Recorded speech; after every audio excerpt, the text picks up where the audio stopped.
When you first open the Green Screen app, you'll see a sample project. If you click on it, a tutorial will pop up that you can read through.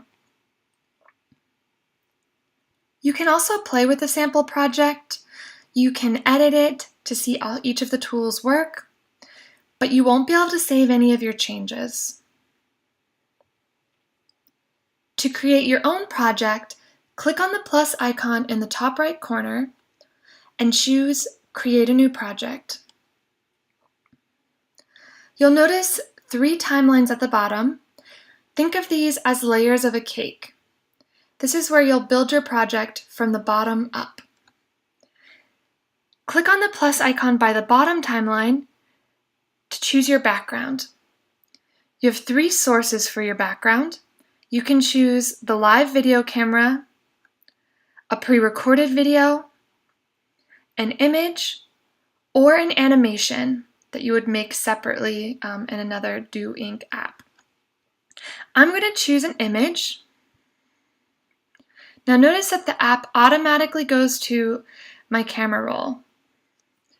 If you want to choose an image or a video from another location, you can click on locations in the left corner, and that will pull up images from maybe a Google Drive or a Dropbox that you have on your device. I'm going to choose an image that's already in my camera roll of Japanese cherry blossoms. Now you can use your 2 fingers, pinch them together to make the image smaller or larger, and just adjust it to where you want it to go in the video.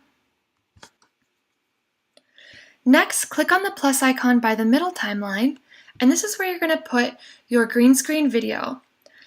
You can record the green screen video live by choosing camera, or you can upload a pre-recorded green screen video.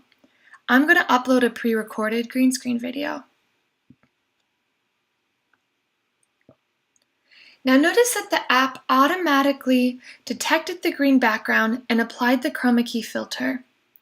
In case that doesn't happen, you'll click on the color wheel on the right side and make sure that the chroma is enabled. You can also change the color depending on your background, and you can adjust the sensitivity with this slider here.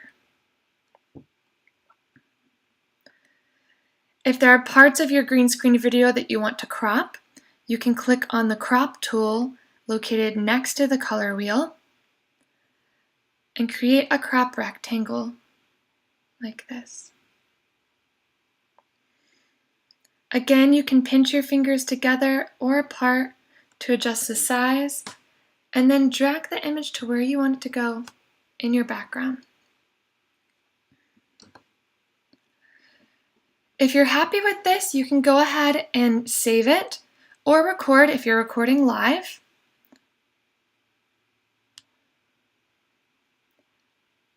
Now, depending on how long your video is, it might take, a minute or 2.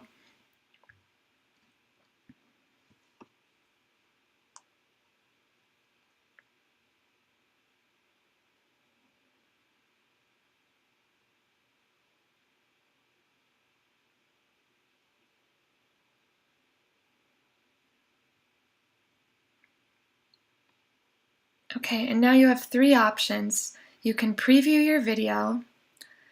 You can show the export options. So if you wanted to export it to a cloud-based service, you could do that by clicking on that option. Or you can simply save it to your camera roll. So that's what I'm going to do. Okay, and it's that easy. Now, if you'd like to make a more elaborate video, you could take an additional step and apply an overlay to the top timeline. Click on the plus icon by the top timeline and choose your overlay. I'm going to choose this image of a picture on a wall. Now what I want to do is make it look like Chris is playing inside of that picture. So in order to do that, I need to create a window there for my other timelines to show through. Click on the mask tool. It's to the far right next to the crop tool in the color wheel. And I'm going to make it a little bit bigger so I can see better. I just took my fingers and spread them apart. Now at the bottom I'm going to choose the rectangle because I want to cut out a rectangle shape. You could also choose a circle depending on what you need. And then this is the part that I'm going to crop out. And then I click Done in the top right corner. And now I've created a window for my other timelines to show through. But I need to adjust them a little bit. So I'm going to click on the bottom timeline and I'm going to adjust with my 2 fingers and just pull that into the picture.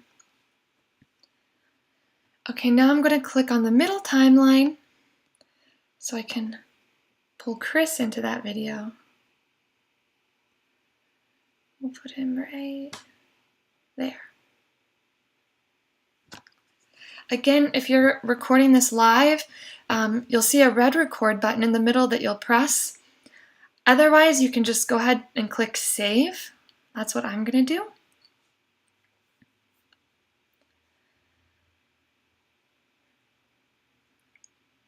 And you'll see it looks like Chris is playing inside the picture on the wall. It's a very cool effect.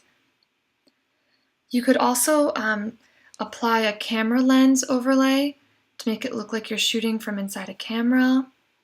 You could apply a border. There are so many things you can do.